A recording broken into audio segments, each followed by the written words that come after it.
ಮಾನ್ಯ ಸಚಿವರ ಒಂದು ಅಮೃತದಿಂದ ಕಾರಂಜ ಜಲಾಶಯದಲ್ಲಿ ಬಾಗಿನ ಅರ್ಪಣೆ ಮಾಡಿ ಮಾನ್ಯ ಸಚಿವರು ನೇರವಾಗಿ ವೇದಿಕೆ ಬರ್ತಾ ಇದ್ದಾರೆ.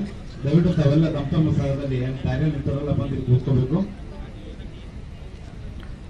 ಬೀದರ್ ಜಿಲ್ಲೆಯ ಜಲ ಜೀವನಾಡಿ ಕಾರಂಜ ಜಲಾಶಯ ಜಿಲ್ಲೆಯ ಒಂದು ರೈತರಿಗೆ ಹಾಗೂ ಕುಡಿಯುವ ನೀರಿಗೆ ಅದು ಜೀವನಾಡಿಯಾಗಿದ್ದು, ಆ ಜಲಾಶಯ ಎಂದು ಇವಾಗ ಸಂಪೂರ್ಣವಾಗಿ ಪೂರ್ತಿಯಾಗಿದ್ದು ಎಲ್ಲರಿಗೂ ಅತೀವ ಸಂತಸದ ಸಂಗತಿ.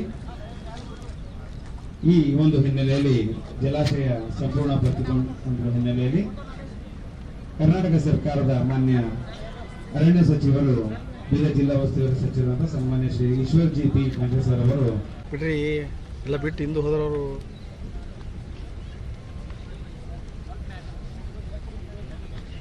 ಸ್ವಲ್ಪದ್ರಲ್ಲಿ ಜಸ್ಟ್ ಮಿಸ್ ಎಲ್ಲ ಕೊಡೋದು ಪಿಕ್ಚರ್